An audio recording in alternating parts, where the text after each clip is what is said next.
Hey guys, tonight we begin with the first prehistoric men, because the people who survived mammoths, ice ages and zero supermarkets were far more advanced than the grunt and bonk stereotype suggests.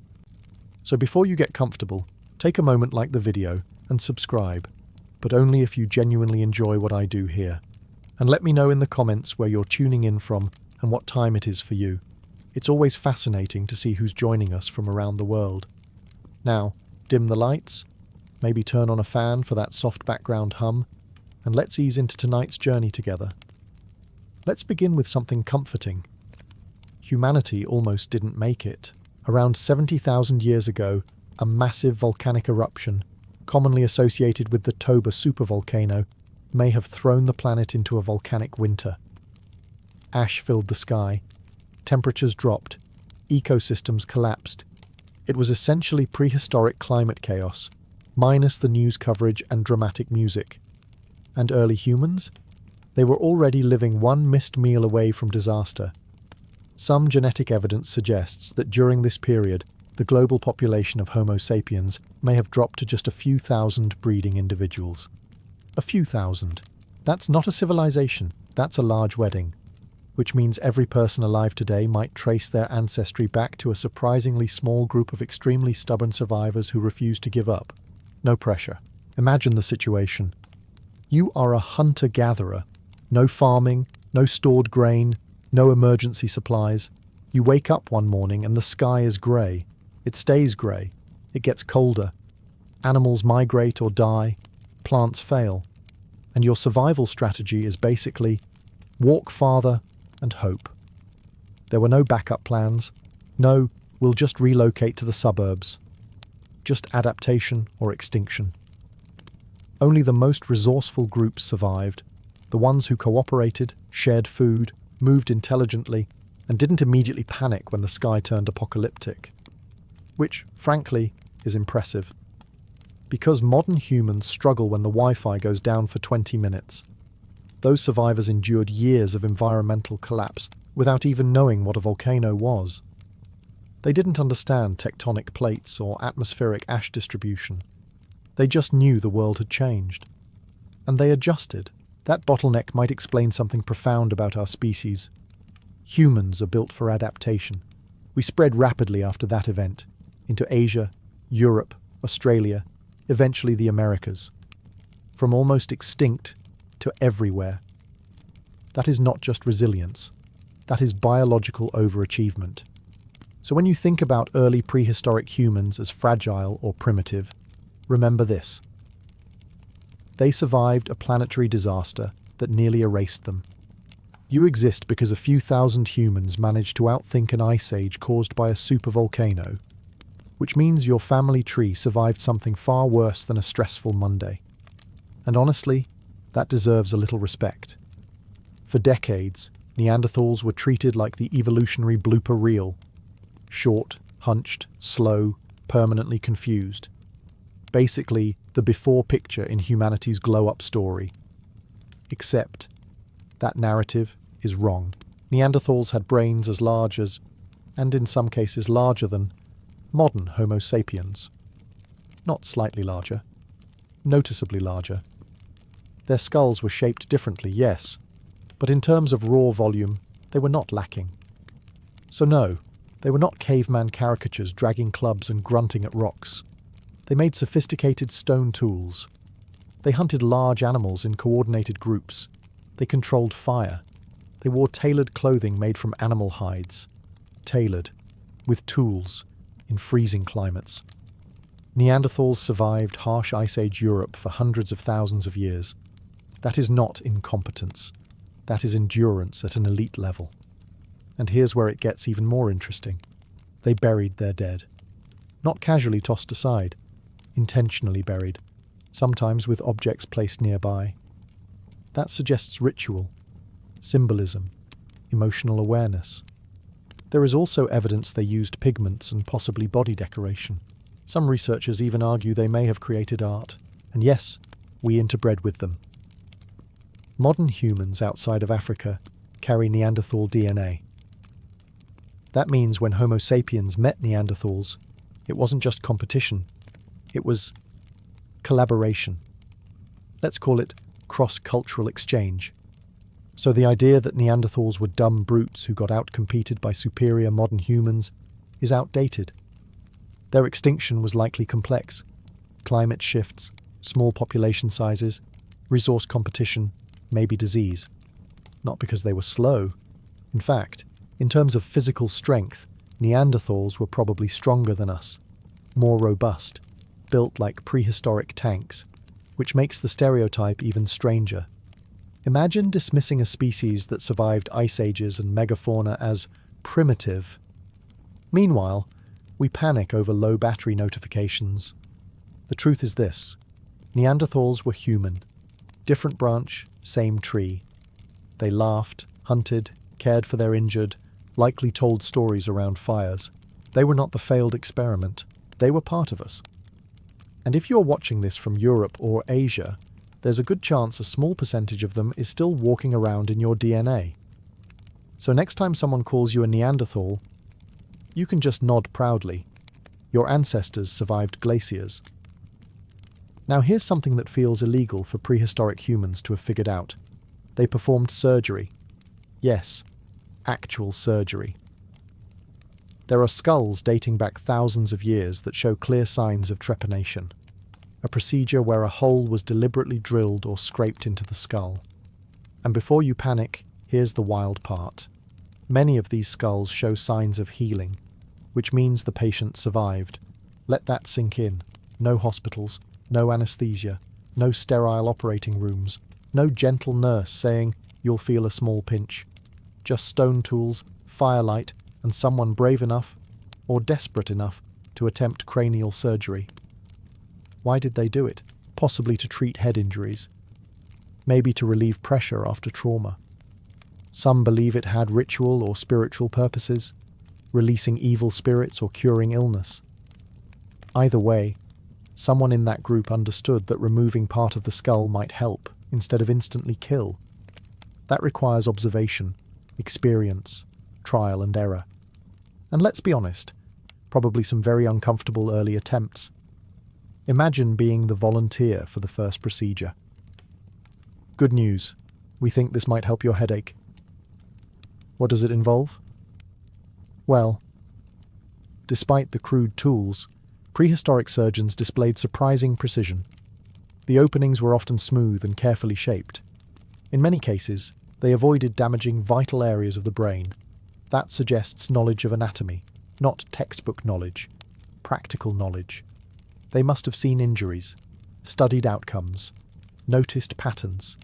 Maybe they observed skull fractures that healed naturally and realized bone could regenerate. Because yes, skull bone can partially regrow, which they somehow figured out without medical school. And this is what changes the narrative. Prehistoric humans were not blindly surviving day to day. They were experimenting, learning, passing down techniques. Surgery is not instinct. It's innovation. It's courage mixed with necessity. And while modern medicine is obviously more refined, thankfully, the roots of medical intervention go back far earlier than most people imagine. So the next time you think early humans were just running around chasing mammoths, remember? Somewhere in a flickering cave, under torchlight, a prehistoric human was performing brain surgery, without Yelp reviews. And somehow, it worked.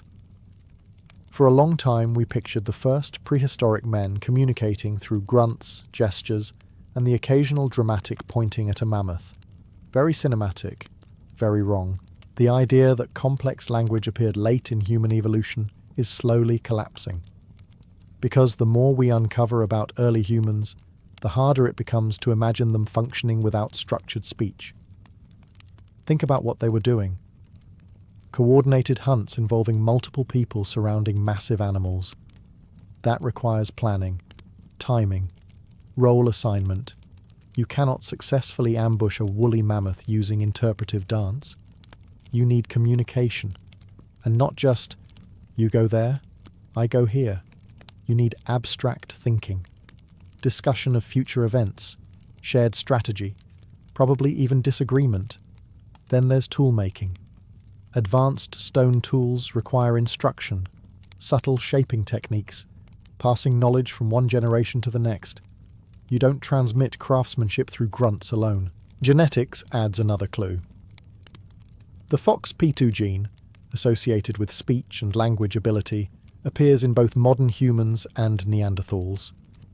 That suggests the neurological capacity for language existed far earlier than we once believed, which means conversations around prehistoric campfires were likely far more sophisticated than we imagine.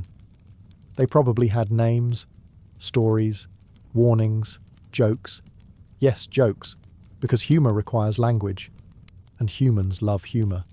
It relieves stress, strengthens bonds, builds group identity. Imagine sitting in a small hunter-gatherer group during an Ice Age winter. Darkness outside, firelight flickering. Someone reenacts the failed hunt from earlier that day, exaggerating how close they were to being trampled. That's storytelling. That's language. There's also the matter of symbolism. Cave art, beads, ritual burials, these all imply shared meaning. And shared meaning is much easier to maintain with structured communication. Without language, culture stalls. With language, culture expands. If early humans had language much earlier than once thought, then their mental world was rich, complex, layered with memory and imagination, which changes everything. They weren't surviving silently. They were narrating their survival. They were explaining the stars, teaching children, warning about predators, arguing about whose turn it was to gather roots. Language didn't suddenly appear in a dramatic evolutionary upgrade. It likely evolved gradually, and much earlier, which means prehistoric men weren't just thinking, they were talking about it, and that makes them feel a lot less distant, and a lot more like us. When you think of trade networks, you probably imagine ships, caravans, markets, spreadsheets, maybe someone arguing about tariffs. You probably do not imagine barefoot hunter-gatherers carrying volcanic glass across hundreds of kilometers. And yet, that's exactly what happened. Archaeologists have found obsidian tools in locations far from any natural obsidian source. In some cases, the stone travelled hundreds of kilometers before being shaped into blades and points. That means prehistoric humans were not isolated little survival bubbles. They were connected. Obsidian is sharp, extremely sharp. It fractures in a way that creates razor-like edges, ideal for cutting, hunting, crafting. So if your local landscape didn't provide it, you either travelled to get it or traded with someone who did. And trade implies trust. It implies communication. It implies recurring contact between groups. You do not casually hand over valuable material to strangers unless you have some system of exchange. This suggests early humans maintained social networks across vast territories. Groups likely met seasonally, exchanging goods, information, possibly even marriage partners to avoid inbreeding. In other words, prehistoric diplomacy, without embassies. Trade also spreads ideas, tool designs, hunting strategies, symbolic objects. Cultural innovation doesn't happen in isolation. It thrives in connection. So the image of early humans as scattered, disconnected tribes barely aware of each other? Not accurate. They were networking, just without LinkedIn. And consider the geography involved. No maps, no paved roads, no GPS. Just memory, landmarks, stars, and oral tradition guiding movement across landscapes. They knew their environment intimately. Rivers, mountain passes, seasonal migrations of animals. These weren't random wanderings. They were structured mobility patterns, which means prehistoric humans operated on mental maps far more complex than we often credit them for. Trade networks also mean something else: peaceful interaction. Because if every encounter between groups ended in violence, exchange would not survive long. Conflict surely happened, but cooperation clearly happened too, and that might be the most underappreciated revelation. The first prehistoric men were not just hunters, they were negotiators, connectors, participants in social webs stretching across continents, all before the invention of the wheel, which makes modern delivery delays feel slightly embarrassing. If you think modern wildlife is intimidating, Let's rewind a few tens of thousands of years. Prehistoric humans did not share the planet with deer and the occasional bear. They lived alongside woolly mammoths the size of moving hills, saber-toothed cats with fangs like kitchen knives, giant ground sloths larger than modern cars, short-faced bears that could look you in the eye while standing upright. This wasn't a nature documentary. This was Tuesday. And yet, they survived. Not just survived. They hunted some of them.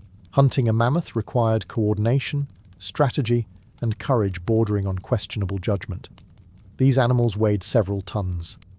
One wrong move, and your hunting party becomes a cautionary tale. So how did they do it? Teamwork, persistence hunting, trapping, driving animals into natural bottlenecks, using spears designed for distance and penetration. This wasn't chaotic charging, it was calculated risk. And let's be clear, prehistoric humans were not apex predators by default. Physically, we are not the strongest, not the fastest, not armored, no claws, no fangs. Our advantage was cooperation and planning. While a saber-toothed cat relied on muscle and ambush, humans relied on coordination and tools. Brains over brawn, and sometimes just enough brawn. Living alongside megafauna also meant constant awareness. Children had to be taught early which tracks meant danger, which sounds in the night required silence, which territories were safe. Their environment was not forgiving. But here's the twist. Within a relatively short evolutionary window after humans spread into new regions, many of these giant animals disappeared. Climate shifts played a role, yes, but human hunting likely accelerated their extinction.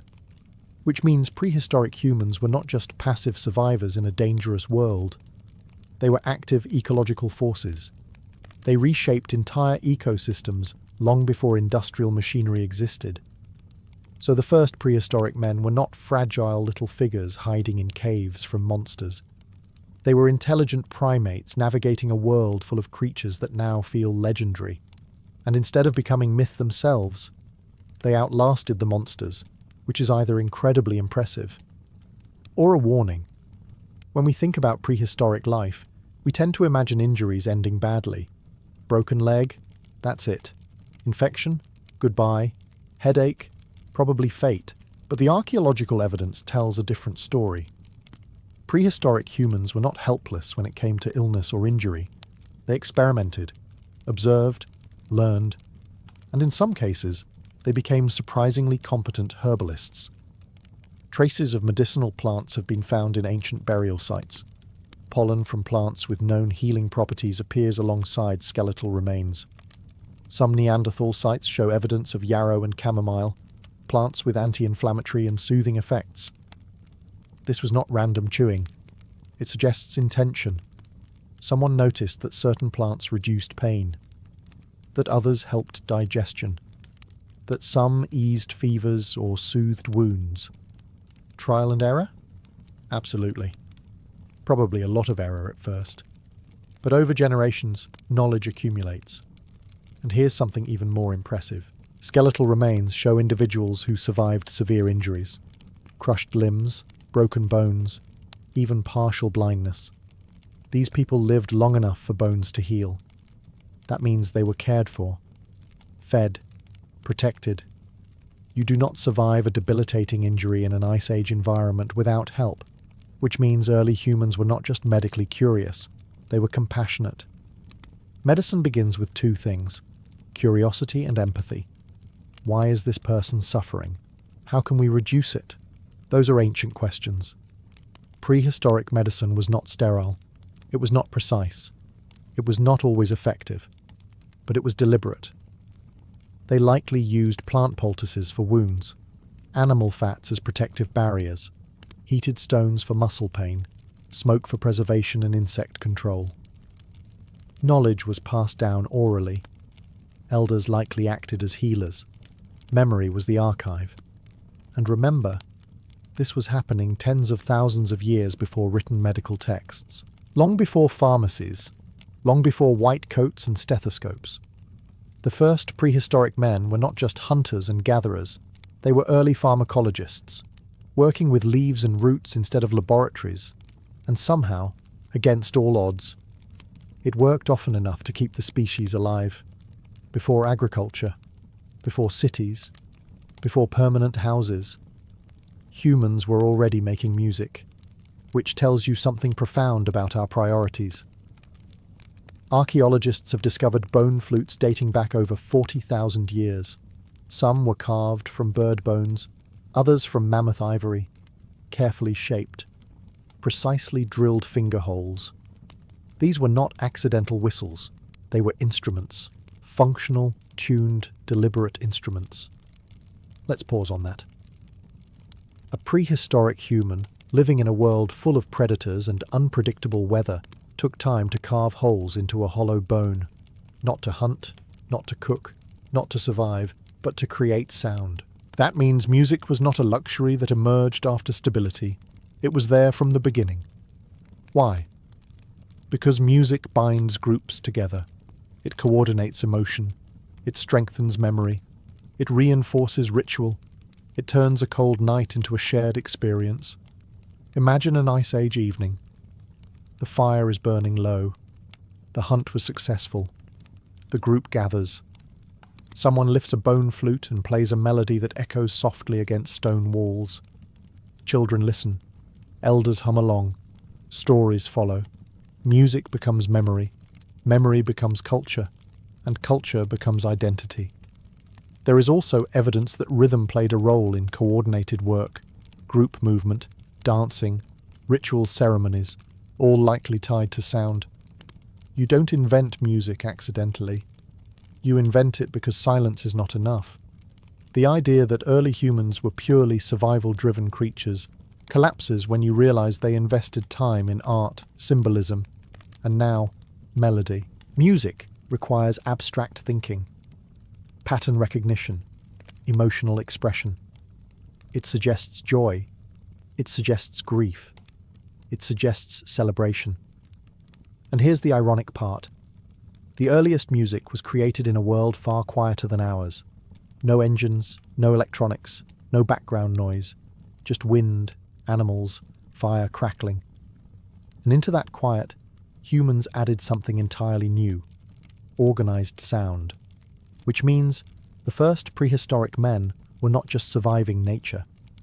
They were adding to it. They were shaping the atmosphere of their world with rhythm and tone. Long before farming stabilized food supplies, long before cities rose, there was music, because apparently being alive wasn't enough. We needed a soundtrack. Here's where things get truly fascinating. Prehistoric humans didn't just survive. They believed. They marked. They represented ideas, which means they practiced symbolism. Long before writing, long before alphabets, long before anyone carved laws into stone tablets. Shell beads dating back tens of thousands of years have been discovered in Africa and the Middle East. These were not tools. They were decorative, intentionally pierced and worn. Decoration implies identity. Identity implies self-awareness. Someone looked at a shell and thought, this means something. That is not primitive thinking. That is abstract cognition. Then there are the engravings, geometric patterns carved into bone and stone, zigzags, cross-hatching, repeated shapes. These marks were not functional. They didn't cut meat or sharpen spears. They communicated. Maybe group affiliation, maybe status, maybe belief, maybe just aesthetics. But whatever the reason, they carried meaning beyond their physical form. And then there's body paint. Ochre, a red mineral pigment, appears in many prehistoric sites. It was ground into powder and used to stain skin, tools, or objects. Red, symbolic, intentional. Were they marking themselves for rituals, for protection, for beauty, for intimidation? We may never know the full answer. But we know this. They weren't indifferent to symbolism. Even burial practices suggest abstract thought. Some bodies were laid carefully in specific positions. Some were accompanied by objects, tools, beads, animal bones. That suggests belief in something beyond immediate survival. You don't bury someone carefully if you think they're just biological matter. You bury them carefully if you think they mattered. Symbolism requires imagination. It requires the ability to assign invisible meaning to visible things. A shell becomes identity. A pigment becomes ritual. A pattern becomes memory. And here's the deeper implication.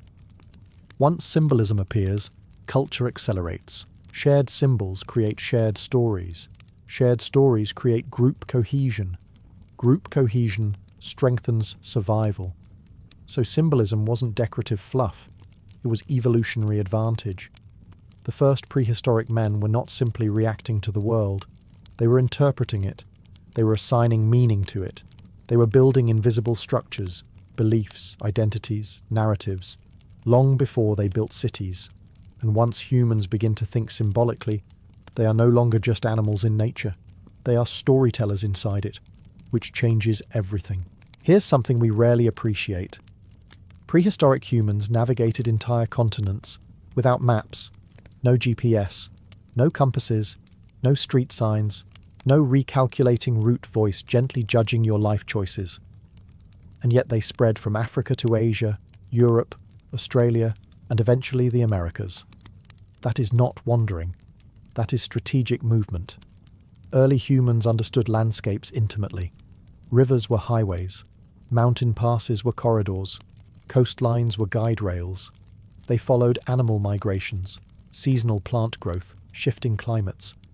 They read the land the way we read screens. Mental maps formed through memory and storytelling. Elders passed down directions orally. Follow the river until the red cliffs. Turn where the sun sets behind the split mountain. Camp where the herd crosses. Landmarks weren't decorative. They were data. And then there's Australia. Humans reached it over 60,000 years ago. To do that, they had to cross open water. That means boats. Boats require planning, construction, cooperation, risk assessment. You don't accidentally drift across ocean channels in a perfectly timed migration.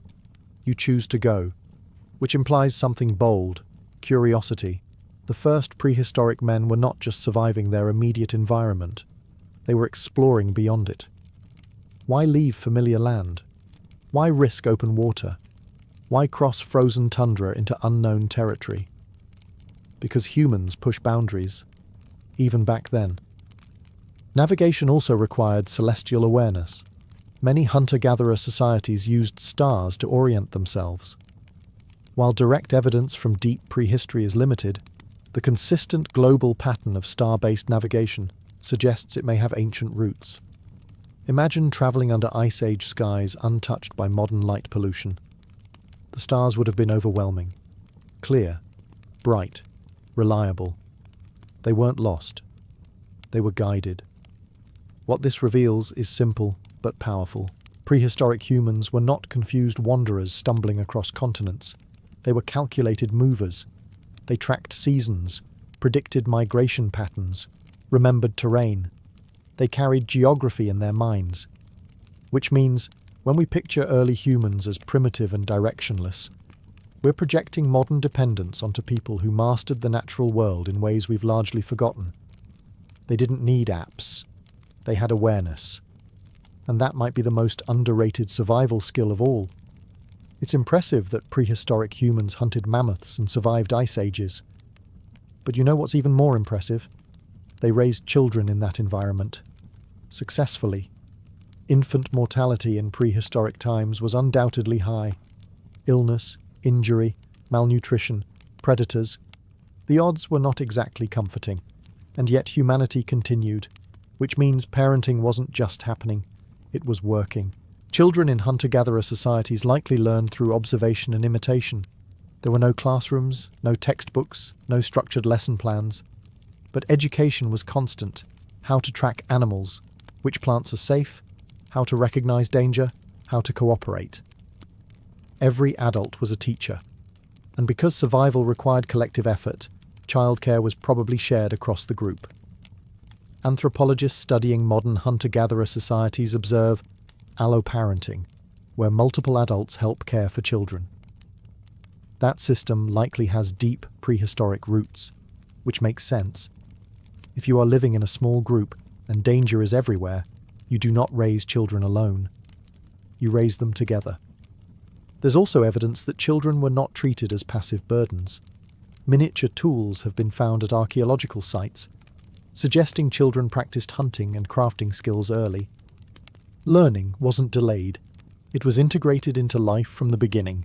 And here's something fascinating. Human childhood is unusually long compared to other animals.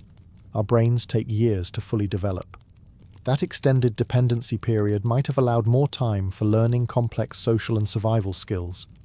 Prehistoric parents were not just keeping children alive, they were shaping adaptable minds. Imagine teaching a child to walk carefully across uneven terrain while watching for predators, teaching them silence during hunts, teaching them respect for fire.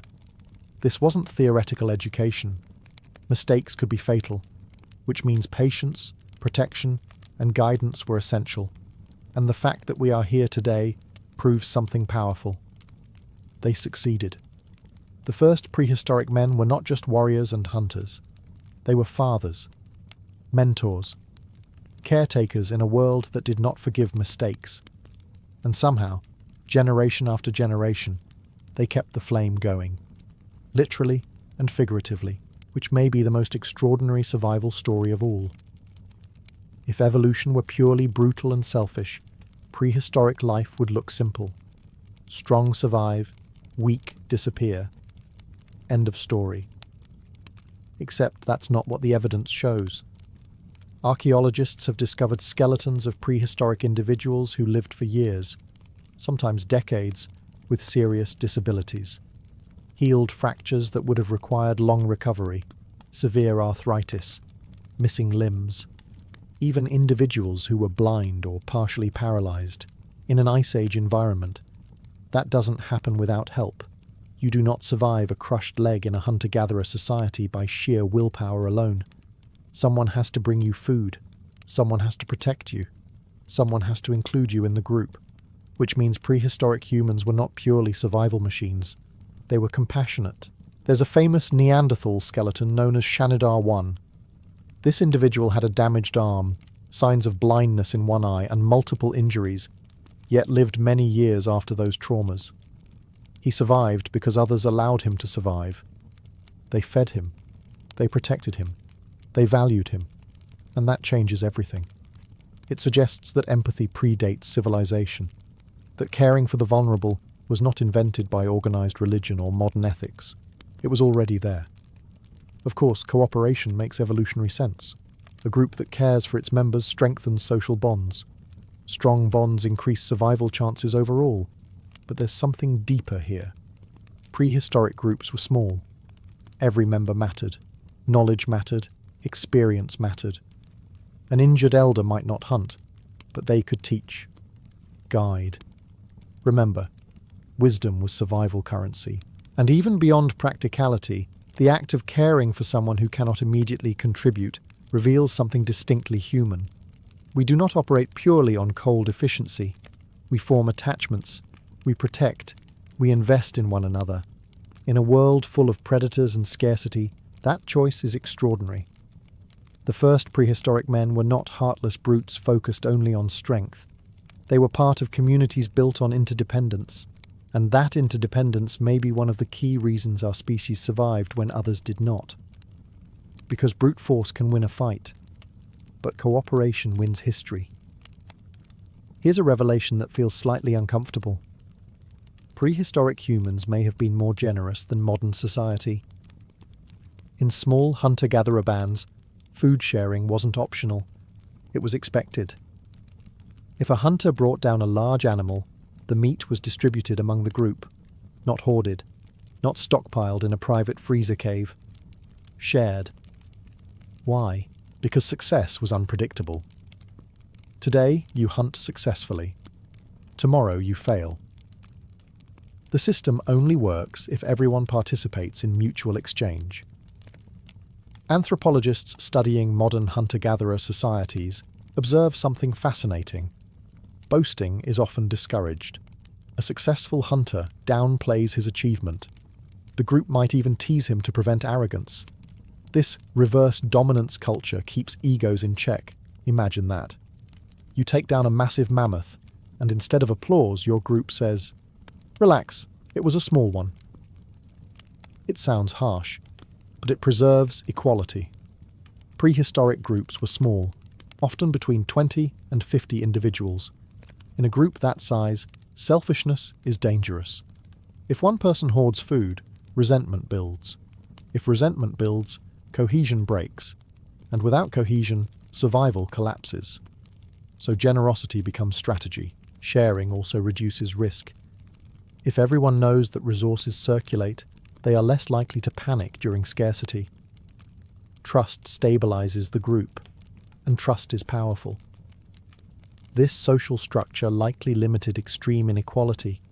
There were no palaces, no accumulated wealth in the modern sense. Your riches were skills, relationships, knowledge. Status existed, yes, based on hunting ability, wisdom, or experience. But material dominance was limited by mobility. If you own too much, you can't carry it. Minimalism by necessity. And maybe that shaped human psychology deeply. Our brains evolved in environments where cooperation was rewarded and extreme selfishness punished socially. Which raises an interesting thought. Modern systems reward accumulation. Prehistoric systems rewarded distribution. The first prehistoric men survived not because they were ruthless individualists, but because they were deeply interdependent. And in a world without banks, contracts, or laws, social trust was the ultimate currency, which might be the most radical revelation yet. We didn't start as competitive hoarders, we started as cooperative sharers, and that foundation built everything that followed. Here's a revelation that might make modern life feel slightly overcomplicated. The first prehistoric men did not have jobs. No resumes, no performance reviews, no Monday morning dread. And yet, their societies functioned. Hunter-gatherer groups operated on flexible roles rather than rigid occupations. Yes, certain individuals were better hunters. Others excelled at gathering plants, crafting tools, or healing. But specialization wasn't fixed in the way modern careers are. Roles shifted based on need, age, skill, and circumstance. If food was scarce, everyone adjusted. If the group moved camps, everyone participated. Children learned multiple skills from an early age. Versatility was survival. There was no, "I don't do that, it's not in my job description," because there were no job descriptions. And surprisingly, studies of modern hunter-gatherer societies suggest they often spent fewer hours actively gathering food than modern humans spend working. Once basic needs were met, time could be spent socializing, storytelling, crafting, resting. That doesn't mean life was easy. It means it was structured differently. Work was integrated into life, not separated from it. Hunting wasn't just calorie acquisition. It was cooperation, skill display, bonding. Gathering wasn't just foraging. It was knowledge sharing, exploration, rhythm. Labor and life weren't compartmentalized. And because there was no concept of accumulating wealth or climbing a corporate hierarchy, status revolved around contribution to the group.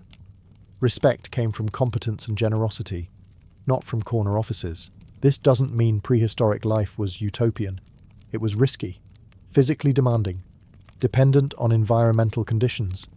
But it was not built around endless productivity. Survival required effort, yes. But once survival was secured, time was reclaimed, which challenges a modern assumption that constant busyness equals progress. The first prehistoric men were not clocking in and out.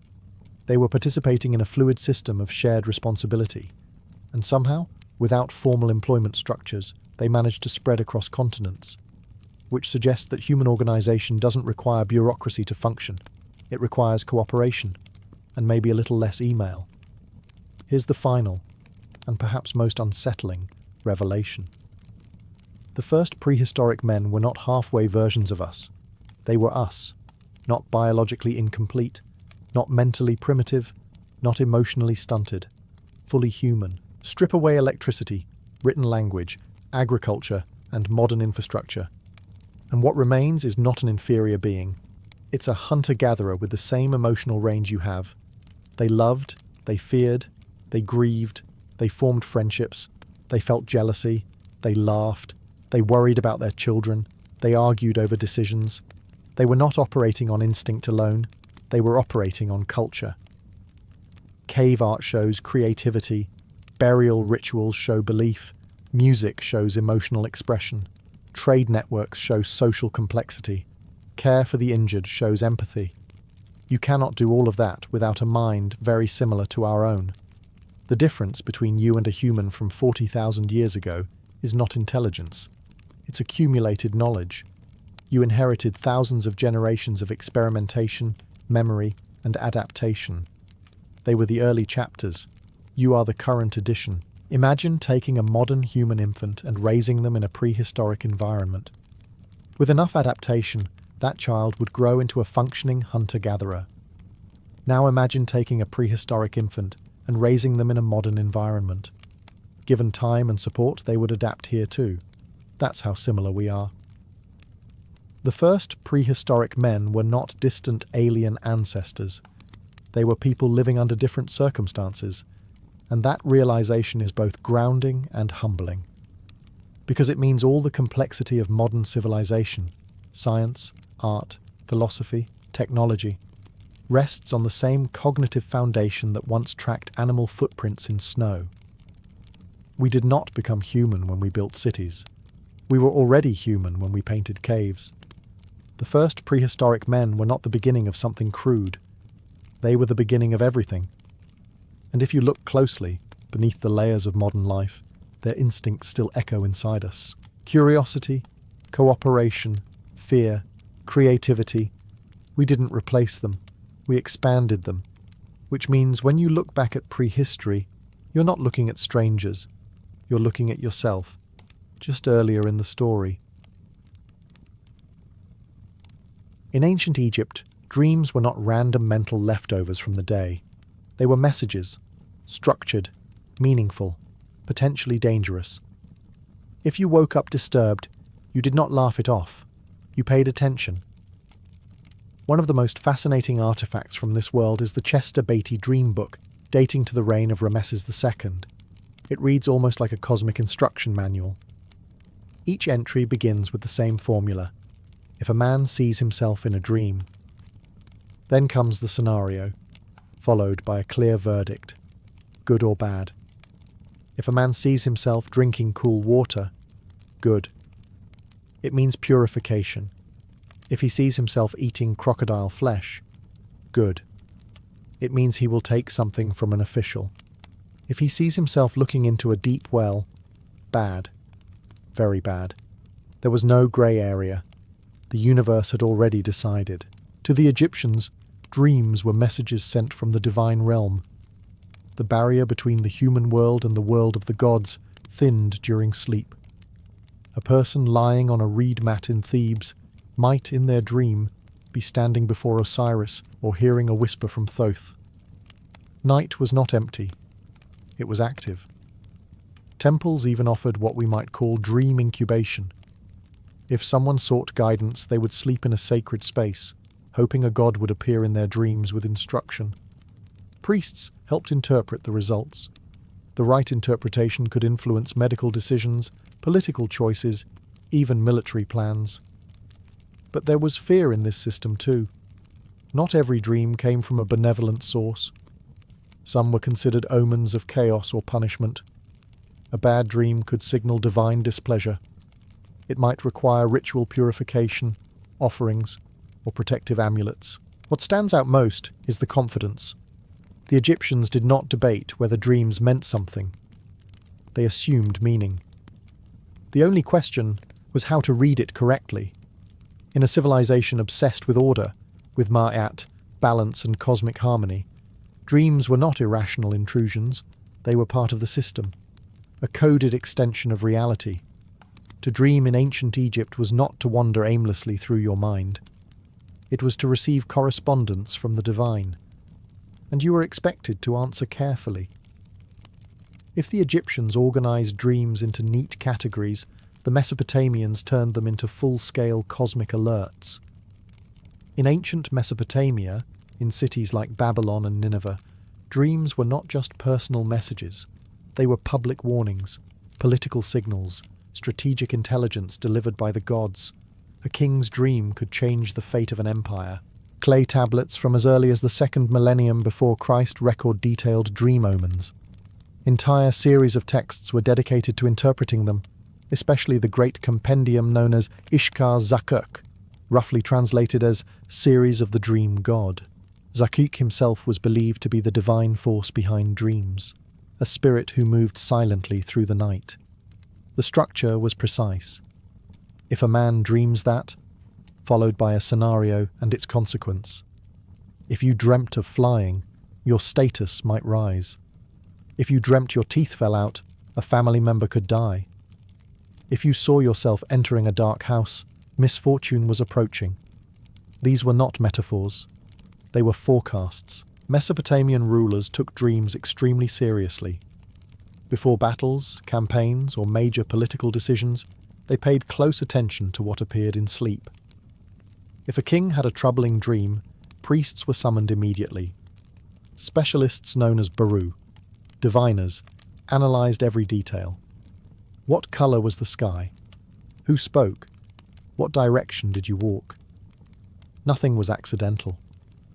If the dream was bad, rituals followed. Incantations were performed. Figurines representing evil forces were buried or destroyed. Offerings were made to appease angry gods. The future, they believed, could sometimes be softened if addressed quickly enough. One famous example appears in the Epic of Gilgamesh. Before facing danger, Gilgamesh dreams repeatedly. His companion Enkidu interprets the dreams, often reframing terrifying visions as signs of coming victory. Even heroes required interpretation. Unlike the Egyptian emphasis on order, Mesopotamian dream culture feels tense, almost anxious. The gods were powerful and unpredictable. A dream might reveal their favour, or their wrath. Sleep was not peaceful. It was surveillance. The divine was always watching, always communicating. In Mesopotamia, to ignore a dream was reckless, because the night was not empty. It was full of warnings, and the wise listened before dawn arrived. By the time we reach ancient Greece, dreams begin to shift in tone. They are still sacred, still meaningful, but now they become something else as well. Medicine. In the Greek world, especially from the 5th century before Christ onward, dreams were closely associated with healing. At the centre of this practice stood Asclepius, the god of medicine. His temples, known as Asclepieia, functioned as early healing sanctuaries, part hospital, part spiritual retreat, part sleep laboratory. If you were sick, injured, or suffering from something no physician could fix, you did not just swallow herbs and hope for the best. You travelled to an Asclepion. The most famous stood at Epidaurus, but others existed across the Greek world. Upon arrival, you purified yourself. You bathed. You offered sacrifices. You followed dietary restrictions. The body had to be prepared before the mind could receive divine instruction. Then came the central ritual, incubation. You would lie down in a special sleeping chamber called the abaton. The room was quiet, dim, sacred. And there, in the stillness, you waited for a dream. The belief was simple but powerful. Asclepius would appear during sleep and either heal you directly or provide instructions for your cure. Some accounts describe the god touching the afflicted body part. Others recount symbolic visions. Snakes, sacred animals of Asclepius, slithering across the sleeper as a sign of restoration. When morning came, priests recorded the dream. They interpreted it and prescribed action. Sometimes the cure was straightforward. Change your diet, apply a poultice, perform a ritual. Other times, the healing was said to have already occurred during the night. Stone inscriptions from Epidaurus list supposed miracles. Blind men seeing again. Lame individuals walking. Chronic pain vanishing after one divine encounter in sleep. Whether exaggerated or sincere, these records show something important. Dreams were considered therapeutic events. What makes Greek dream culture distinct is this blend of faith and emerging rational thought. Hippocratic physicians were beginning to observe the body scientifically, yet dream incubation remained respected. Even philosophers like Aristotle wrote about dreams, attempting to understand their mechanics without entirely dismissing their meaning. In Greece, the night was not just a channel for prophecy, it was a clinic. To sleep in a temple was to place your suffering into divine hands, and to trust that healing might arrive not through waking effort, but through a vision in the dark. As temples filled with sleepers waiting for divine intervention, a quieter revolution was happening in Greece. Not in sacred chambers, but in schools and shaded courtyards where philosophers asked a dangerous question. What if dreams are not messages from the gods at all? Plato treated dreams cautiously. In his dialogue, The Republic, he suggested that during sleep, when reason loosens its grip, the hidden desires of the soul emerge. The civilized part of the mind rests. The untamed part begins to speak. According to Plato, a person might dream of committing acts they would never allow themselves while awake, not because a god sent the image, but because the soul contains impulses it normally suppresses. Suddenly, dreams were not divine telegrams. They were psychological mirrors. Aristotle pushed even further. In his work on dreams, he argued that dreams are products of the body and the senses. When we sleep, he claimed, external sensory input quiets, but internal impressions continue to move. The mind, half alert, weaves these leftover sensations into narratives. If you have a fever, you might dream of fire. If your stomach aches, you may dream of being struck. For Aristotle, dreams were natural phenomena. No divine courier required. This shift is subtle but profound. The authority over dreams moves from temple to thinker, from priest to philosopher. Interpretation becomes less about appeasing gods and more about understanding perception. Yet even Aristotle did not fully dismiss predictive dreams. He admitted that sometimes dreams appear to foreshadow events, but he suggested coincidence rather than prophecy. Humans remember the dreams that match reality and forget the many that do not. Meanwhile, other Greek thinkers debated whether dreams could still hold truth. Some believed the rational mind, when freed from daytime distraction, might perceive patterns more clearly in sleep. Not divine messages, but heightened intuition. What we see here is tension. Two worlds overlapping, the sacred and the rational coexisting uneasily. People still travelled to Asclepius. They still feared ominous visions. But they were also beginning to ask whether the dreamer, not the god, was the source. In this era, dreams stop being purely external communications. They begin to turn inward. The divine voice slowly becomes the human mind. And the mystery deepens rather than disappears. As Greek philosophers debated whether dreams were natural or divine, another tradition treated the answer as obvious. In the Hebrew scriptures, dreams were one of the clearest channels through which God spoke. Joseph, son of Jacob, dreams of sheaves of wheat bowing before him and stars lowering in submission. The meaning is not subtle.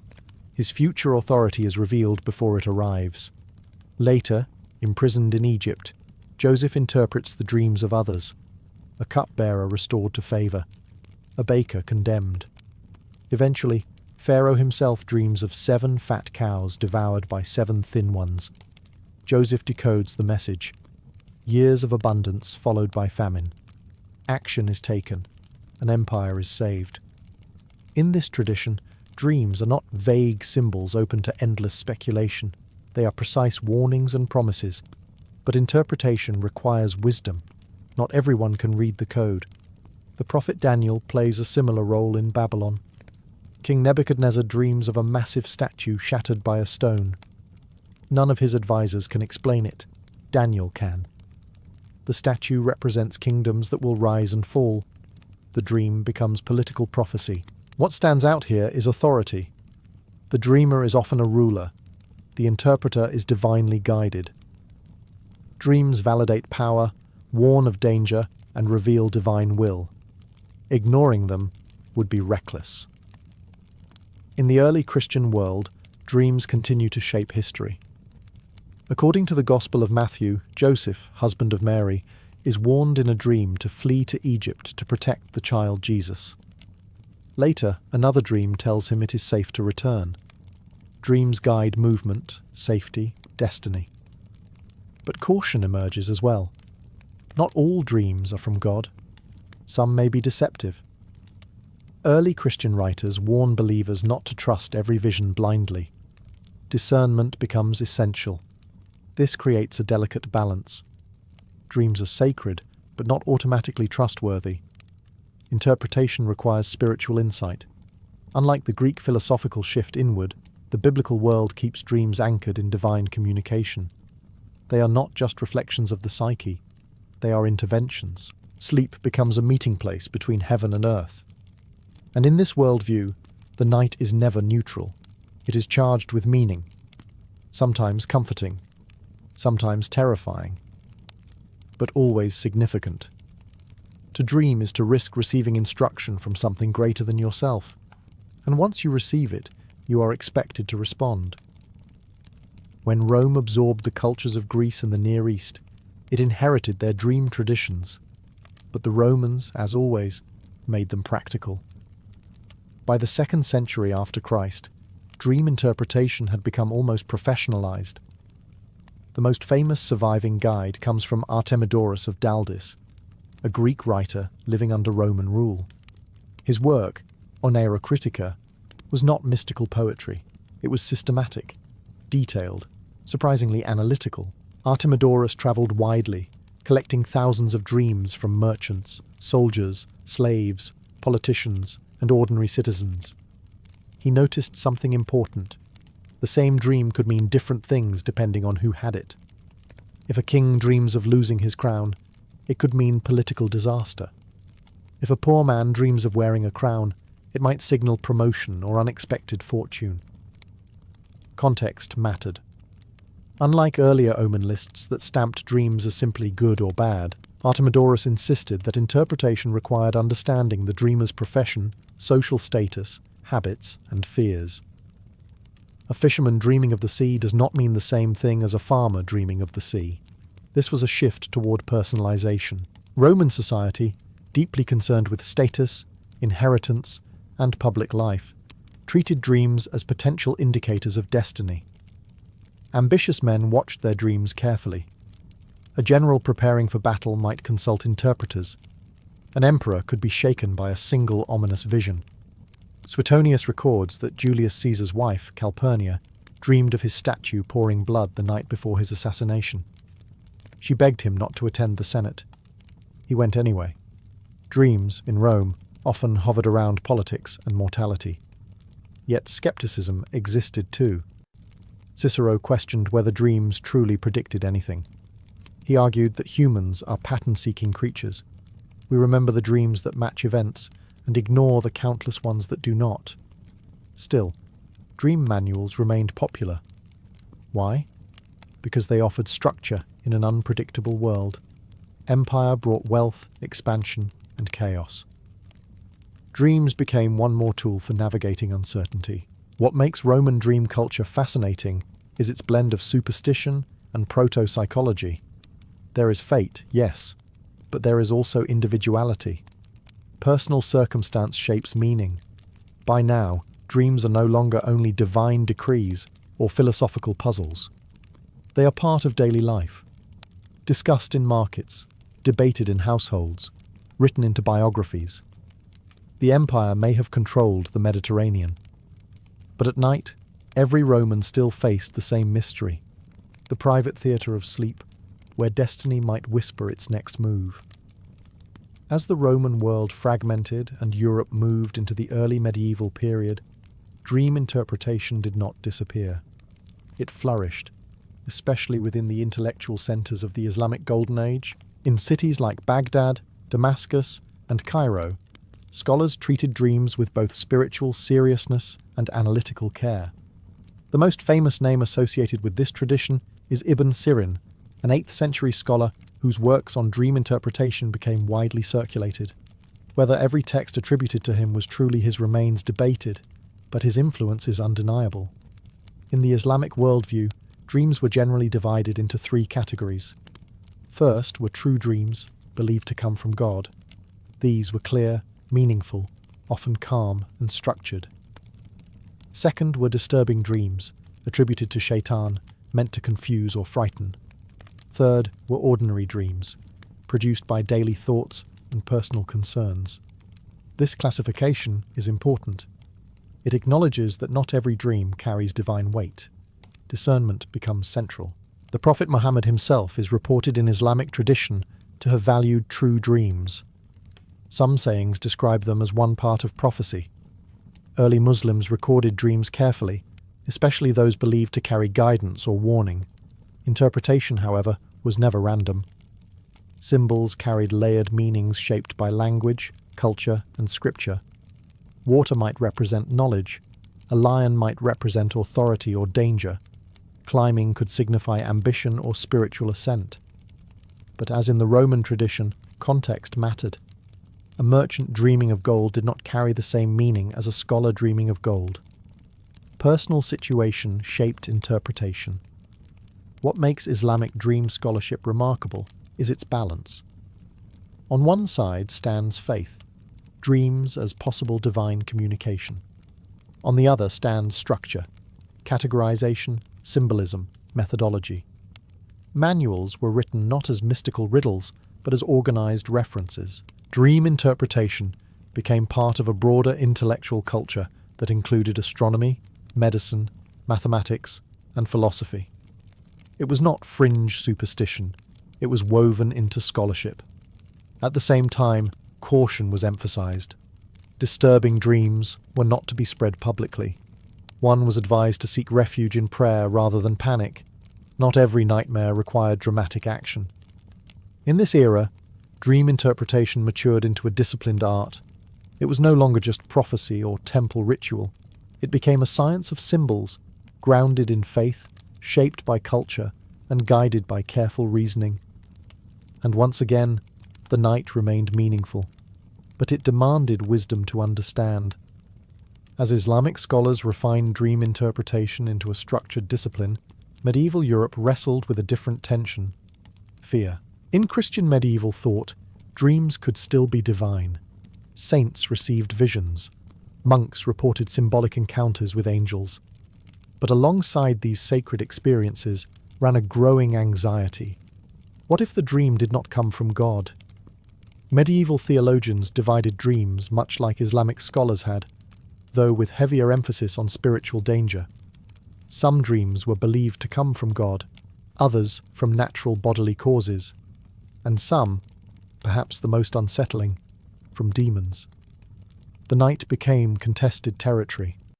Monastic writers like Augustine had already reflected deeply on dreams centuries earlier. Augustine admitted that dreams could reveal hidden desires or spiritual truths, but he warned against assuming divine origin too quickly. Human imagination, he argued, is powerful and unreliable. By the High Middle Ages, this caution intensified. Demonic deception became a real concern. A dream offering glory, pleasure, or secret knowledge might be a trap. The Church emphasized discernment. Priests, confessors, and spiritual advisors were often consulted to interpret troubling visions. At the same time, visionary mystics emerged, figures like Hildegard of Bingen, who reported elaborate dreamlike visions filled with cosmic symbolism. Their experiences were recorded carefully, examined by church authorities, and sometimes approved as genuine revelation. Dreams, therefore, occupied a narrow path. They could elevate a person toward sanctity, or push them toward heresy. Outside monasteries, ordinary people continued to treat dreams as omens. Dream manuals circulated quietly. Folk traditions blended Christian symbolism with older pagan motifs. A dream of falling teeth might still signal death. A dream of clear water might promise blessing. But official doctrine leaned cautious. The medieval world was deeply concerned with salvation. The state of the soul mattered more than the prediction of crops or politics. Dreams were evaluated not only for what they foretold, but for what they revealed about moral condition. Did the dream inspire humility or pride? peace or fear, faith or temptation? In this era, dream interpretation became a spiritual test. The night was no longer simply a channel for prophecy. It was a battleground, a space where divine grace and demonic illusion might compete for influence. To dream in medieval Europe was not merely to receive information, it was to navigate the invisible war for the soul. By the time Europe moved into the Renaissance and early modern period, something subtle but irreversible began to change. The heavens did not fall silent, but human attention slowly turned inward. Dreams were still recorded, still discussed, but the authority behind them shifted. The scientific revolution encouraged observation, experimentation, and natural explanation. Thinkers began to ask not what a dream foretold, but how it formed. Was it linked to digestion, to memory, to imagination? Physicians suggested that bodily imbalances, too much heat, too much cold, could produce vivid dreams. The supernatural explanation did not vanish, but it lost exclusivity. Then, centuries later, the shift became dramatic. In the 19th and early 20th centuries, Sigmund Freud proposed that dreams were not divine messages at all. They were expressions of the unconscious mind. Hidden desires, fears, unresolved conflicts, all disguised through symbols. For Freud, a dream was not about prophecy. It was about repression. Carl Jung followed, though with a different emphasis. He believed dreams connected not only to personal unconscious material, but to deeper archetypes shared across humanity.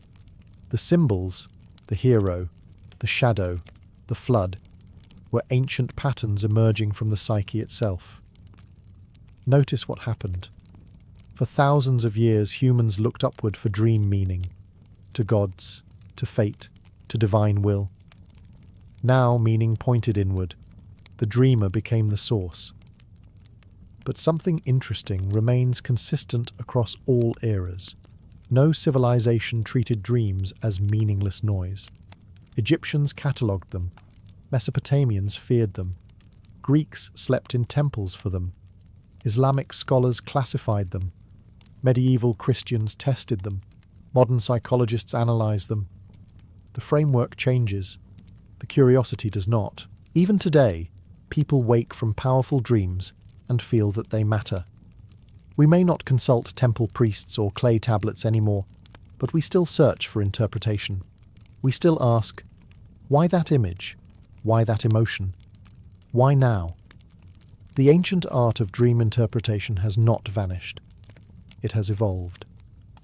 The language of the divine may have become the language of the subconscious. The temple may have become the therapist's office. The omen tablet may have become a journal beside the bed. But the mystery remains.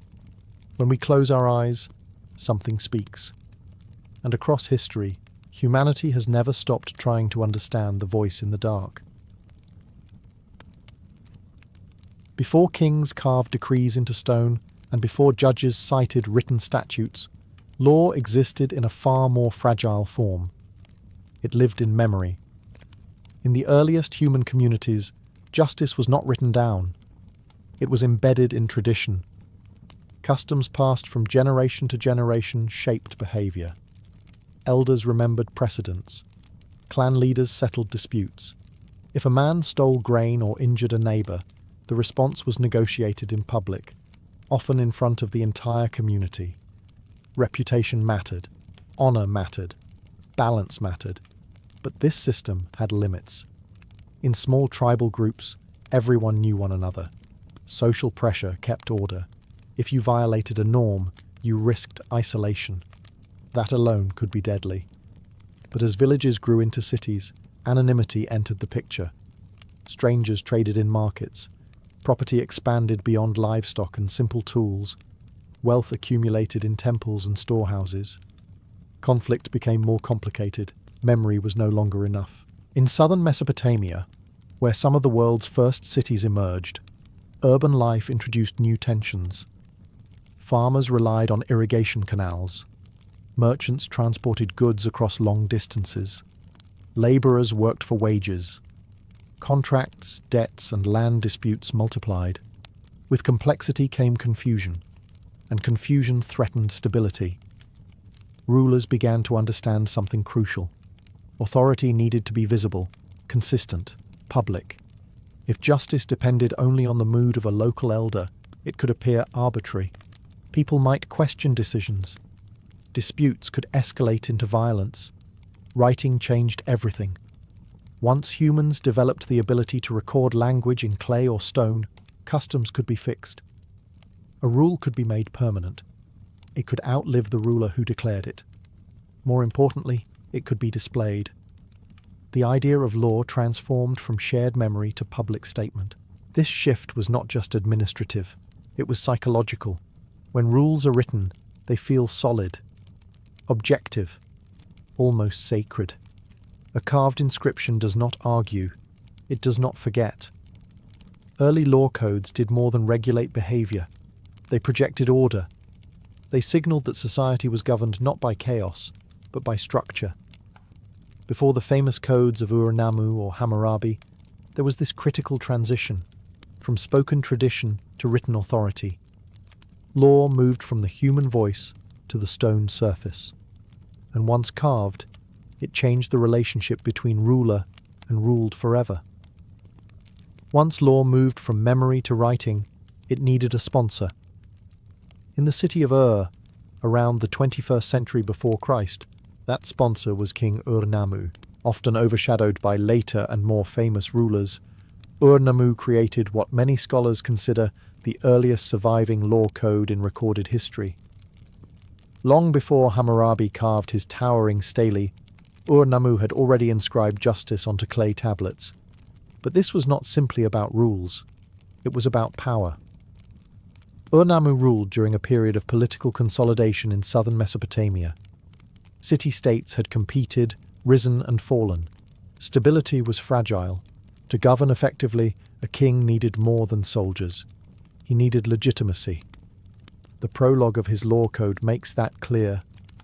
Ur-Nammu does not present himself as a mere administrator. He claims divine selection. The gods, particularly Nanna, the moon god of Ur, had chosen him to establish justice in the land. Law, therefore, was not personal opinion. It was sacred duty. The code itself is striking in tone. Compared to later systems, it appears almost measured. Many offences resulted in fines rather than physical punishment. If a man knocked out another man's tooth, he paid silver. If he caused bodily injury, compensation was required. This principle of financial restitution suggests something important. Early law was deeply concerned with restoring balance, not simply inflicting pain. However, social hierarchy remained central. The penalties varied depending on status. A crime against a free person was treated differently than one against a slave. Justice was structured around class, and that reveals the deeper function of the code. Written law was not purely about fairness. It was about order. It protected property, regulated marriage, addressed false accusations, and set standards for bodily harm. It created predictability in a growing society where personal retaliation could easily spiral into chaos. By writing law down, Ur-Nammu reduced ambiguity. Disputes could be judged against a known standard. Authority moved from emotional revenge to structured consequence. But make no mistake, this was also a political tool. By presenting himself as the bringer of justice, Ur-Nammu strengthened his position as king. Law became propaganda as much as protection. With Ur-Nammu, we see the blueprint emerge: divine authority, written rules, social hierarchy, and controlled punishment. The experiment had begun, and it would only grow more ambitious. If Ur-Nammu laid the foundation, Hammurabi built the monument. Around the 18th century before Christ, King Hammurabi of Babylon commissioned what would become the most famous law code of the ancient world. Unlike earlier fragments on clay tablets, his laws were carved into a massive stone stele, nearly 8 feet tall. At the top, an image shows Hammurabi standing before Shamash, the sun god and god of justice, receiving authority. The message is unmistakable. These laws are divine in origin. Below that image, hundreds of legal provisions are inscribed in cuneiform script. They cover theft, marriage, inheritance, trade, assault, false accusation, and more. The range is impressive. This was not a narrow set of temple rules. It was a comprehensive attempt to regulate society. But what makes Hammurabi's code so striking is its structure of consequences. The principle, often summarized as an eye for an eye, appears repeatedly. If a man destroys another man's eye, his own eye shall be destroyed. If he breaks a bone, his bone shall be broken. Justice becomes visibly proportional. However, proportional does not mean equal. As in earlier codes, social class shaped punishment. Harm done to a noble carried different consequences than harm done to a commoner or slave. A surgeon whose operation failed on a wealthy man might lose his hands. The same mistake on a slave resulted in financial compensation. Justice in Babylon reflected hierarchy. So why carve these laws publicly? Literacy was limited. Most people could not read them. The answer lies in symbolism. The stele was not only a reference document, it was a statement. It declared that Babylon was governed by order, not whim. That the king ruled under divine mandate. That disputes would be judged against established principles. In a growing empire filled with diverse peoples, such visibility mattered. Law unified territory. Yet there is tension here. While the code promotes fairness and protection for widows and orphans, it also enforces strict penalties. It deters through severity. It controls through fear. Hammurabi's achievement was not simply writing laws. It was turning law into architecture, something monumental, immovable, and sacred. With him, legal codes became instruments of centralized power. Justice was no longer only about restoring balance, it was about reinforcing authority, and Babylon made sure everyone could see it carved in stone. While Mesopotamian kings carved their authority into stone to legitimize political rule, another legal tradition emerged with a different foundation. Not empire, not city administration, but covenant. In the Hebrew tradition, the laws attributed to Moses were not presented as royal decrees. They were framed as divine commandments delivered directly from God to a people bound in sacred agreement. The setting itself is dramatic. Mount Sinai, thunder, fire, and a mountain trembling under divine presence. The Ten Commandments form the core, but they are only the beginning. The broader Mosaic law, recorded in the books of Exodus, Leviticus, Numbers, and Deuteronomy, outlines a comprehensive system governing moral conduct, ritual purity, social justice, property rights, and criminal punishment. Unlike Hammurabi's code, which centers on the king as mediator of divine justice, Mosaic law emphasizes a direct relationship between God and the community. The authority is not a monarch. It is the covenant itself. This distinction matters. The law was not only about regulating disputes. It was about shaping identity. Observing the law distinguished the Israelites from surrounding nations. Dietary rules, Sabbath observance, festivals and purity codes created boundaries. Law became culture. There are similarities to earlier codes. The principle of proportional justice appears again. Life for life, eye for eye, tooth for tooth. Compensation for injury is addressed. Property rights are protected. False testimony is condemned. But Mosaic law introduces something deeper. Moral theology woven into legal structure. Caring for the widow, the orphan, and the stranger is commanded repeatedly. Justice is linked, not just to order, but to righteousness. Obedience brings blessing. Disobedience brings consequence, not only socially but spiritually. Punishments could be severe. Certain offences carried capital consequences. Yet the framework always ties back to covenant loyalty. In this system, law is not merely administrative. It is relational. The people agree to follow the commandments, and in return, they remain under divine protection. Law becomes a bond. Unlike Babylon's towering stele, Mosaic law travelled with the community. It was read aloud, memorized, transmitted across generations. It did not rely on monumental display. It relied on collective commitment. Here, justice is not just about control, it is about faithfulness. And with this shift, ancient law codes evolve beyond royal authority.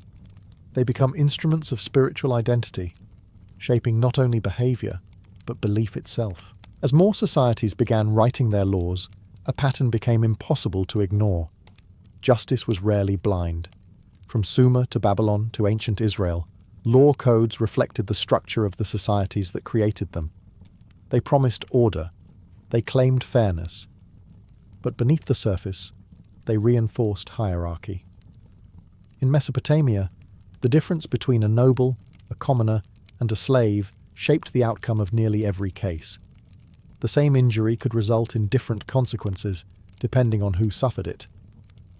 Break the bone of a high-ranking man, and your own bone might be broken.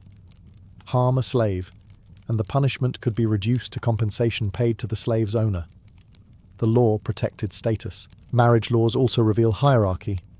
In many codes, women's rights were defined within the context of property and inheritance. A wife might have protections against unjust dismissal, but her status was tied to family structure and male authority. Adultery laws were often harsher for women than for men. Law stabilized the household, but on unequal terms. Even economic regulations carried social layers. Debt slavery was common in ancient Mesopotamia. If a man could not repay what he owed, he or a member of his family might be forced into servitude. Some law codes limited the duration of such bondage, attempting to prevent permanent collapse of free citizens into slavery. But the system itself remained intact. This tension is important. Ancient law codes were not written as abstract theories of universal equality. They were practical tools designed to maintain social order within deeply stratified societies. Kings and lawmakers were not trying to erase hierarchy. They were trying to manage it. Yet within that management, we see moments of restraint. Hammurabi's code contains provisions protecting widows and orphans from exploitation. Mosaic law commands fair treatment of the poor and the foreigner. Ur-Nammu's fines suggest attempts to avoid endless blood feuds. Justice existed, but always within boundaries. Law in the ancient world was less about equal rights and more about preserving stability. It balanced power without dismantling it. And that may be the most revealing truth about early legal systems. They did not invent fairness from nothing. They shaped justice according to the values and structures already in place. In doing so, they reveal not only how ancient societies punished wrongdoing, but how they understood power itself. If hierarchy defined who received justice, punishment defined how it was enforced. Ancient law codes were not gentle. They were direct, often severe, and intentionally public. Why?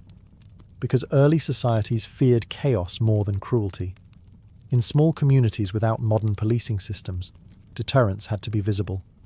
A stolen ox was not just lost property, it threatened livelihood. A false accusation could destroy reputation and destabilize trust. An unpaid debt could unravel economic networks. The stakes were high, so punishment had to send a message.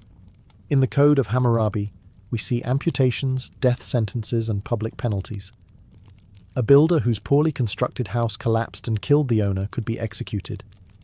If the owner's son died, the builder's son might be put to death in return. The principle was not just retribution, it was demonstration. The community needed to see consequences. Mosaic law also contains capital punishments for certain offences, especially those tied to covenant violation or social breakdown. Idolatry, murder, and severe moral transgressions were treated as existential threats to the community's survival. These punishments were not random acts of cruelty. They were framed as necessary to remove corruption from the group. The language often emphasizes purging evil from among you. Justice was not only corrective, it was protective. Yet alongside harsh penalties, there were limits. The famous principle, eye for eye, is often misunderstood as brutal escalation. In reality, it functioned as restraint. It limited retaliation. If someone injured you, you could not take more than equivalent compensation. It prevented blood feuds from spiraling endlessly. In this sense, retribution served stability. Ancient law codes walked a narrow line between fear and fairness. They relied on visible consequence to discourage wrongdoing, but they also attempted to standardize punishment so it would not depend solely on rage or personal revenge. The fear underlying all of this was disorder. Cities were fragile. Agriculture depended on cooperation. Trade required trust. If crime went unchecked, the entire system could fracture. So law became a shield against collapse. It reminded citizens that actions had predictable consequences. It reduced uncertainty. It imposed structure where chaos threatened. Ancient punishment may appear harsh to modern eyes, but in its original context, it was a calculated response to vulnerability. Without enforcement, law is suggestion. With enforcement, it becomes power. As we move deeper into the ancient world, one theme becomes impossible to ignore. Law was rarely presented as human invention. It was framed as divine command. Kings did not simply say, "I decided this." They said, "The gods commanded this." Ur-Nammu claimed that the moon god had chosen him to establish justice. Hammurabi carved himself receiving authority directly from Shamash, the god of the sun and righteousness. Mosaic law is introduced not as political reform, but as revelation delivered by God at Sinai. This framing was strategic. In societies where religion and governance were inseparable, divine endorsement made law unquestionable. To disobey the code was not merely to defy the ruler. It was to defy cosmic order. This is where ancient law becomes more than regulation. It becomes theology. In Mesopotamia, justice was tied to maintaining balance under the watch of the gods. Chaos, crime, and disorder were seen as disruptions to divine harmony. The king's role was not just administrator, but mediator between heaven and earth. In Israelite tradition, obedience to the law was directly linked to blessing or curse. Drought, invasion, and famine were interpreted as consequences of covenant failure. Law shaped history itself. Even in Egypt, where formal law codes were less preserved in monumental form, the concept of mahat, truth, balance, cosmic order, underpinned governance. Pharaoh ruled as the guarantor of divine equilibrium. The message across civilizations is consistent. Law was sacred. This sacralization served two purposes. First, it strengthened compliance. If a rule is believed to originate from divine will, resistance becomes morally dangerous. Second, it unified communities under shared belief. Law was not only something you followed, it was something you believed in. But there is tension here as well. If law is divine, can it change? Empires rise. Circumstances shift. Economic systems evolve. Yet divine law implies permanence. This tension forced societies to reinterpret rather than replace. Amendments were framed as restorations of original justice rather than innovations. In this way, ancient law codes reveal something profound about human psychology. We seek stability. We crave authority that feels larger than ourselves. By anchoring justice in the divine, early societies created a foundation that felt immovable. Law was not just policy, it was cosmic structure. And when justice is carved into the universe itself, obedience becomes more than civic duty. It becomes sacred responsibility. As ancient societies expanded from city-states into regional powers, law took on another critical function: unification. When a ruler governed only a single city, customs could remain local. But when territories stretched across rivers, deserts, and diverse populations, shared rules became essential. Conquered peoples spoke different languages, worshipped different gods, and followed different traditions. Without a common legal framework, empire fractured. This is where law shifted from local justice to political glue. Hammurabi's Babylon was not just one city, it ruled over many. By inscribing a comprehensive code, Hammurabi signaled that justice would operate under a centralized authority. Disputes would not be settled solely by tribal loyalty or local custom. They would be judged under Babylonian law. The same principle appears in later empires. Law standardized contracts, trade regulations, marriage rules, and inheritance patterns. Merchants traveling across regions could rely on predictable systems. Taxation became organized. Labor obligations were defined. Predictability strengthened control, but unification did not mean equality. Often, imperial law coexisted with local traditions. Rulers allowed subject peoples to maintain certain customs, as long as loyalty and tribute were secured. Law became layered, central authority on top, local practice beneath. This layering reveals something important. Ancient law codes were not only about punishing wrongdoing, they were about integrating difference. They reduced friction between groups. They made large political entities manageable. Yet control was never far away. Written law allowed rulers to monitor economic life. Debt, property ownership, labor contracts, all became legible. And once something is legible, it can be taxed, regulated, and enforced. Law created order, but it also created visibility. Subjects could not easily claim ignorance. When rules were public, carved, or proclaimed, accountability tightened. Authority became less negotiable. At the same time, common law codes fostered shared identity. People living under the same legal structure began to see themselves as part of a broader system. Justice, even when imperfect, created cohesion. In this sense, ancient law was infrastructure. It built roads of expectation across territories. It connected strangers under a single authority. It transformed scattered communities into governed populations. Law was not just about right and wrong. It was about unity and the subtle art of maintaining power over complexity. By the time we reach the end of the ancient world, something remarkable has taken place. What began as spoken custom in small communities has become written authority carved into stone, clay, and memory. The earliest law codes were not perfect. They were unequal, hierarchical, and often harsh. They protected power as much as they restrained it.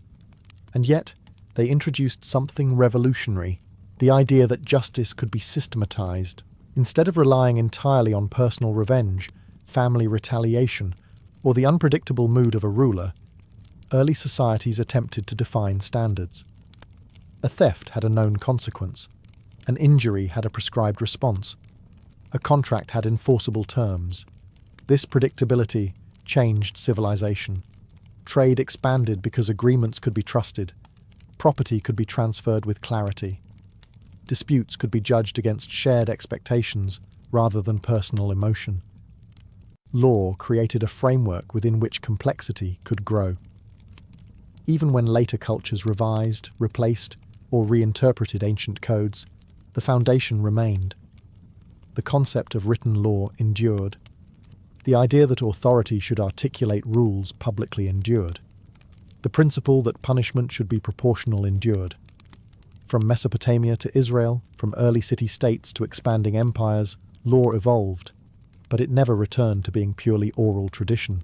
The deeper legacy lies in a simple but powerful shift. Before written law, justice was local and fluid. After written law, justice became institutional. This institutionalization carried both promise and danger. It could limit tyranny by binding rulers to declared standards, but it could also entrench inequality by freezing social hierarchy into text. Ancient lawmakers likely did not imagine modern courts or constitutional systems. They were responding to immediate needs: conflict, property disputes, political consolidation, social survival. Yet their solution, writing justice down, shaped the trajectory of human governance. Every modern legal system, in some distant way, echoes those early tablets and stelae. The impulse to define rights, specify penalties, and regulate society through codified rules traces back to Ur, Babylon, and Sinai. The origins of ancient law codes reveal something enduring about humanity. We fear chaos. We seek order. We crave fairness, even if we rarely achieve it perfectly. And so we write our rules in stone, hoping that permanence will bring stability. The first lawmakers carved more than punishment into clay. They carved the blueprint of civilization itself. The American Revolution had been won, but peace did not bring prosperity. It brought bills.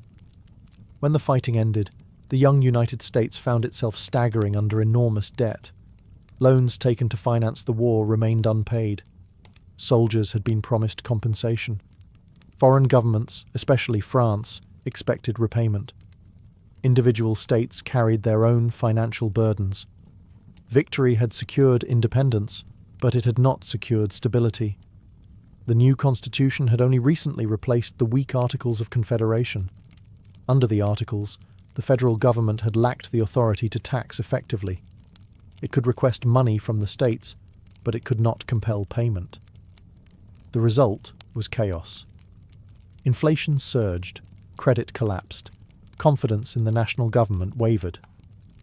This fragile moment demanded decisive action.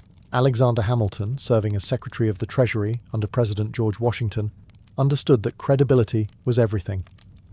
If the United States wanted to survive as a serious nation, it had to establish financial discipline. It had to prove that it could manage debt and generate revenue. Without stable income, the federal government would remain symbolic rather than functional. Hamilton proposed a bold financial plan. The federal government would assume state debts, consolidate them, and pay creditors reliably. In return, the government would strengthen its authority and bind wealthy investors to the success of the republic. But plans require funding. Tariffs on imported goods provided some revenue, yet they fluctuated with trade. Hamilton sought something more dependable. His solution was an excise tax, a tax placed directly on certain domestic goods. In 1791, Congress approved a tax on distilled spirits. Whiskey became the target. From a policymaker's perspective, it made sense. Distilled spirits were widely consumed and relatively easy to measure and regulate. Taxing whiskey would provide consistent income while spreading the burden across producers.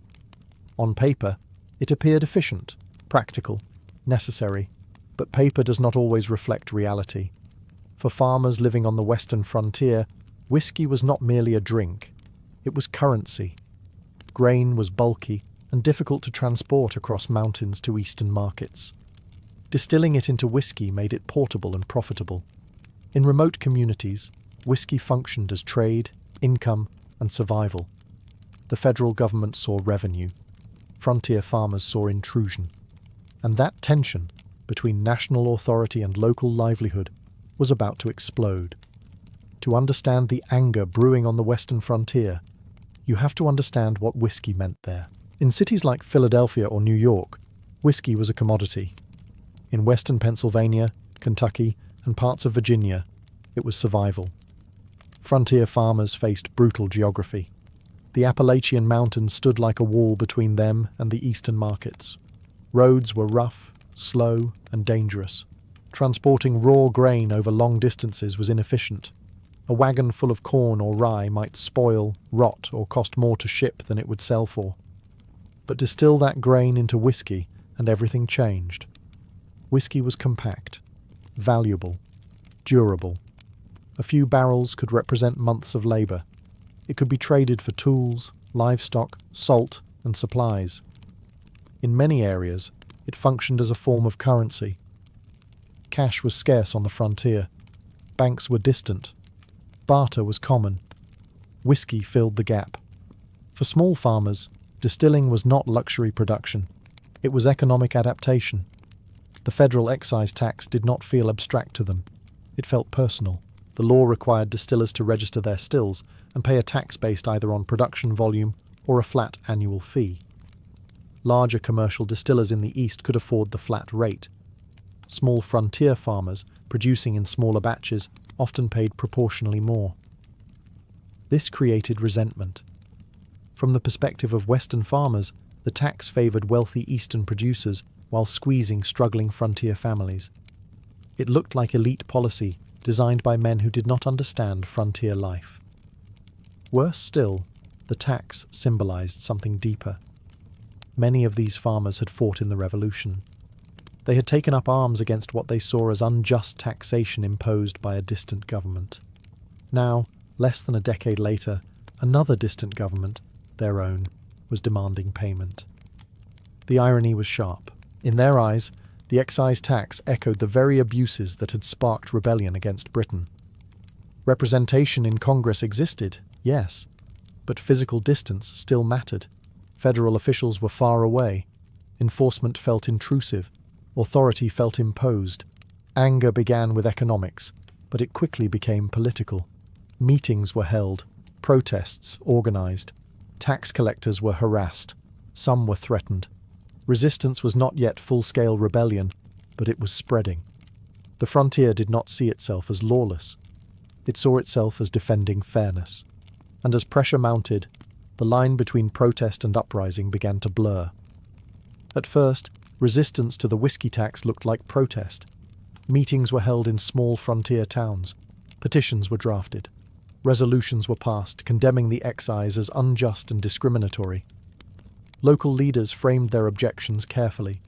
They claimed loyalty to the Constitution, but rejection of this particular law. But frustration does not remain polite forever. Tax collectors quickly became symbols of federal intrusion. When revenue officers attempted to register stills or collect payments, they were met with hostility. Some were mocked publicly, others were threatened with violence. In several cases, collectors were ambushed, beaten, or forced to resign. The pattern echoed earlier revolutionary tactics. During the struggle against Britain, colonial protesters had intimidated royal officials, tarred and feathered tax agents, and enforced boycotts. Now similar methods resurfaced, but directed at their own government. By 1792 and 1793, resistance hardened. Western Pennsylvania became the epicenter. Local committees discouraged compliance. Those who paid the tax were labeled traitors to their neighbors. Social pressure intensified. Communities divided. Then the violence escalated. In July of 1794, Federal Marshal David Lennox attempted to serve court summonses to distillers who had refused to pay. He was met by armed men. Shots were fired. Though no immediate deaths occurred, the confrontation signaled something new. Shortly afterward, a tax inspector named John Neville became the focus of organized fury. Neville had complied with the law and assisted federal enforcement. A large group of armed protesters surrounded his home. Tensions rose. Negotiations failed. Gunfire erupted. Neville's house was burned to the ground. One man was killed in the exchange. The message was unmistakable. Resistance had crossed into open rebellion. Local militias began to mobilize. Liberty poles were raised, a symbolic gesture borrowed from the Revolution. Some protesters spoke openly of secession from the United States. Others called for broader defiance against federal authority. What began as economic grievance had transformed into armed defiance. For President George Washington, this was not a minor disturbance. It was a direct test of the new Constitution. If federal law could be ignored whenever unpopular, the Republic would fracture. The frontier believed it was defending liberty. The federal government believed it was defending law. And now, the standoff demanded resolution. When news of burning houses and armed militias reached Philadelphia, the capital of the young republic, the situation felt dangerously familiar. Only a decade earlier, rebellion against distant authority had created the United States. Now, rebellion threatened to undermine it. President George Washington understood the symbolism immediately. If the federal government failed to respond decisively, the Constitution itself could appear weak. The entire experiment in national authority might collapse into regional defiance. But Washington did not rush blindly into force. First, he issued a proclamation urging the insurgents to disperse and obey the law. He emphasized that grievances could be addressed through legal channels. The government would not ignore complaints, but violence would not be tolerated. The proclamation did little to calm the unrest. Reports from western Pennsylvania suggested that armed resistance was growing. Militias drilled openly. Federal officials were intimidated. Court proceedings could not function properly in certain counties. Washington faced a profound question. Was this protest or insurrection? Under the Militia Act of 1792, the president had authority to call forth state militias to suppress rebellion. if federal law could not otherwise be enforced. But invoking that power would be unprecedented. No president had yet mobilized troops against American citizens. It was a defining moment. Washington chose action. In the late summer of 1794, he called upon militias from several states, including Pennsylvania, Virginia, Maryland, and New Jersey. Nearly 13,000 troops were assembled. It was a force larger than many armies fielded during the Revolution. The size was intentional. Washington wanted to demonstrate overwhelming authority. This was not merely about capturing a few ringleaders. It was about proving that the federal government had both the will and the capacity to enforce its laws. In an extraordinary move, Washington personally rode part of the way with the troops. No sitting American president has ever again led soldiers into the field in such a manner. His presence sent a message. The rebellion would not be ignored, but neither would it be treated lightly. For frontier rebels, this was escalation. For Washington, it was preservation. The stakes were no longer just whiskey. They were constitutional power itself. When 13,000 militia troops began moving toward western Pennsylvania, the message was unmistakable. This was not a negotiation. Columns of armed men advanced across the countryside in the autumn of 1794. Drums echoed through small towns. Supplies were gathered. Officers issued orders with the authority of a national government determined to assert itself. For many Americans, the sight was unsettling. Had they fought a revolution only to see federal troops marching against citizens once again? The irony was not lost on anyone. Yet Washington and his administration believed the alternative, allowing armed resistance to federal law, would be far worse. As the militia approached the rebellious counties, tension hung in the air. Rumors spread that insurgents were organizing for battle. Some feared a bloody confrontation. Memories of the revolution were still fresh. Many of the men on both sides had once fought together against Britain, but something unexpected happened. The rebellion began to dissolve. Faced with overwhelming force, many insurgents reconsidered. Leaders who had spoken boldly at mass meetings now urged caution. Support fractured. Some fled into the woods. Others quietly returned to their farms. The unity that had fueled resistance proved fragile under pressure. When the Federal Army entered the region, there was no grand battlefield clash, no dramatic final stand. Instead, troops conducted patrols, searched for suspected leaders, and restored visible order. Several men were arrested on suspicion of treason. Trials followed in federal court. The government sought to show that rebellion would be addressed through law, not mob justice. In the end, only 2 men were convicted of treason. Both were later pardoned by Washington. That decision was deliberate. The show of force had accomplished its purpose. The president did not want martyrs. He wanted stability. The march west had been less about combat and more about demonstration. It proved that the federal government could mobilize quickly and decisively. It showed that constitutional authority was not symbolic. For critics, the mobilization felt heavy-handed. For supporters, it was necessary proof that the new republic would not crumble at the first serious challenge. No major battle defined the Whiskey Rebellion. Instead, its power lay in what did not happen. The uprising collapsed under the weight of federal resolve, and the Constitution survived its first true test. With the militia occupying western Pennsylvania and the rebellion effectively dissolved, the federal government faced its next challenge: justice. It was not enough to march west and restore order. If the uprising went unpunished, future resistance might seem acceptable. But if punishment was too harsh, it could deepen divisions and create martyrs. The balance was delicate. Federal authorities arrested dozens of men suspected of leading or participating in the rebellion. Some were seized in dramatic fashion. Others were brought in quietly. They were transported east to stand trial in federal court, far from their home communities. The charge was serious: treason.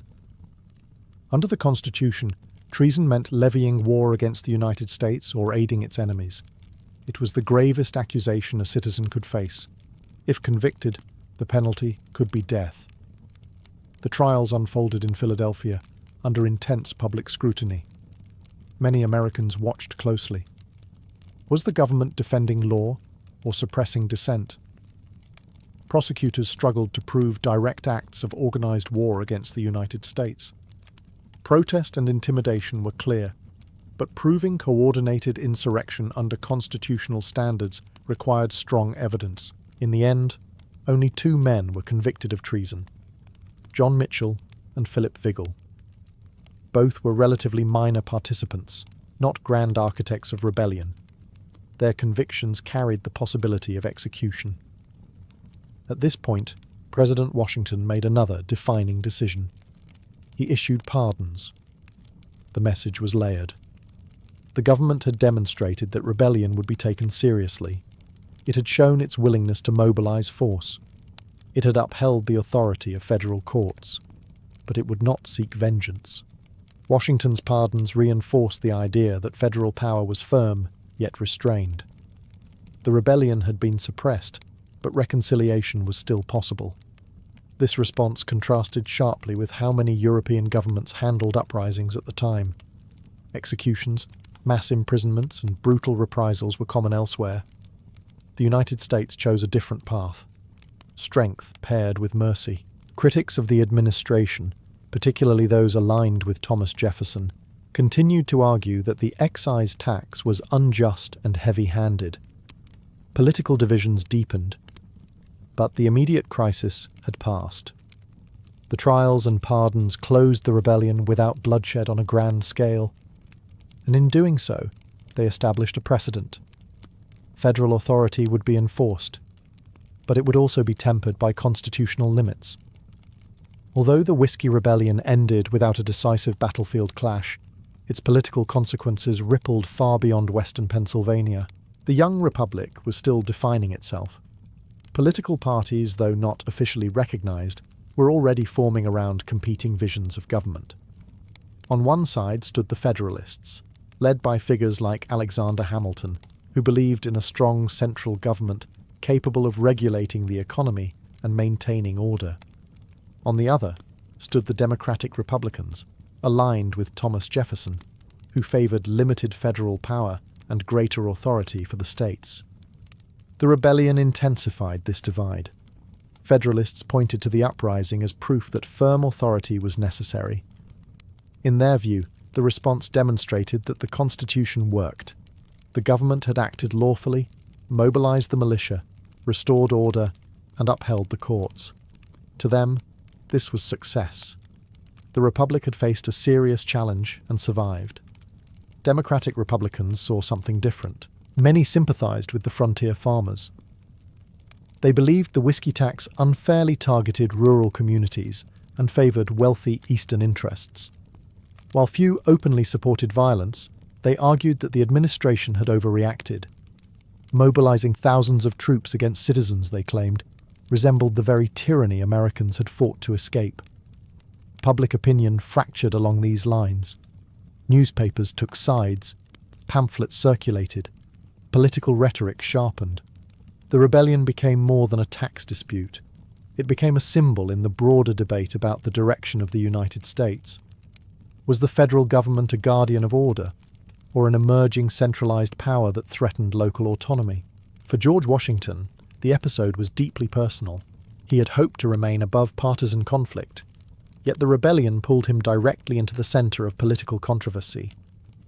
His decision to lead troops west solidified his image as a defender of national authority, but it also cemented opposition among critics.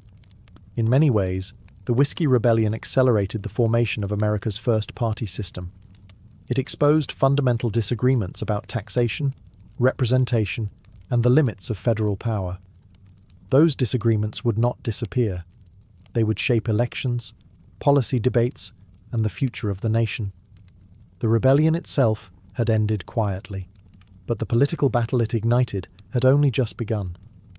With the rebellion suppressed and political lines drawn more clearly than ever, the United States had learned something essential about itself. The frontier had tested the Constitution in a way no theoretical debate ever could. The rebellion revealed the tension built into the American experiment. On paper, the Constitution created a stronger federal government than the Articles of Confederation had allowed.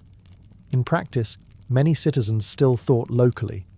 Their loyalty lay with their county, their state, their immediate survival. Western farmers did not see themselves as traitors. They believed they were defending the spirit of the revolution.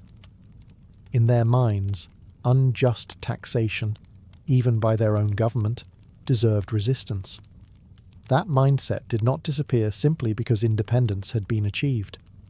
The federal government, however, saw the situation differently. If every unpopular law could be resisted by armed force, then the republic would dissolve into regional defiance. The Constitution would be optional. Authority would be symbolic. The Union would fracture. The lesson was clear. Disagreement was acceptable. Armed resistance was not. The Whiskey Rebellion established that federal law would be enforced. It demonstrated that constitutional authority had practical teeth. More importantly, it showed that the new government could act decisively without descending into widespread bloodshed. But there was another lesson, quieter but equally important. The excise tax itself proved difficult to sustain politically. In the early 1800s, under President Thomas Jefferson, the whiskey tax was repealed. The policy that had sparked rebellion did not survive long term. This highlights a subtle truth. Federal authority could be enforced. But political legitimacy still depended on public consent. Power without support would eventually face resistance again. The frontier had forced the government to balance firmness with restraint, enforcement with mercy, authority with adaptability. In later decades, as the nation expanded westward, similar tensions would reappear over tariffs, land policy, slavery, and states' rights. The Whiskey Rebellion became an early template for handling internal conflict within a constitutional framework. It was not a massive war. It did not reshape borders. But it answered a foundational question. Would the United States remain a loose collection of states, or would it function as a unified nation under federal law? In 1794, that question received its first real answer. In the end, the Whiskey Rebellion was not about whiskey. It was about authority. The United States in the early 1790s was fragile. The Constitution was new. The memory of British oppression was fresh. Suspicion of centralized power ran deep. Many Americans still believed that liberty required constant resistance to government intrusion. The rebellion forced a confrontation between revolutionary instinct and constitutional order. Under British rule, resisting taxation without representation had been a moral cause. Under the new constitution, taxation was passed by elected representatives. The difference mattered, but emotionally, it did not feel dramatic to frontier farmers struggling to survive. So the nation faced a paradox. How do you preserve liberty without allowing disorder? How do you prevent tyranny without weakening authority? George Washington's response created a precedent that would echo through American history. First, law must be enforced. A government that cannot enforce its laws invites fragmentation. By mobilizing the militia, Washington demonstrated that federal authority was real. The Constitution was not a suggestion, it was binding. Second, force must be limited. The troops dispersed the rebellion, but they did not wage war against the population. Arrests were targeted. Trials were conducted in court. Pardons were issued. The goal was stability, not vengeance. This combination, strength paired with restraint, became a model. Future presidents would confront internal crises, nullification disputes, labor uprisings, civil war. Each would face the same fundamental question: how to assert national authority without destroying the republic's foundations. The Whiskey Rebellion provided an early answer. It showed that the federal government could act decisively while remaining within constitutional boundaries. It proved that disagreement and dissent were not crimes, but armed defiance of lawful authority crossed a line. Perhaps most importantly, it revealed that the American experiment would not collapse at the first sign of internal resistance. The rebellion faded. The excise tax was eventually repealed. Political parties continued to clash, but the Union held. In that sense, the Whiskey Rebellion was a quiet turning point. No grand battlefield defined it. No sweeping reforms followed immediately. But beneath the surface, something solidified. The United States was not merely a revolutionary coalition. It was a nation capable of governing itself, even when its own citizens tested its limits.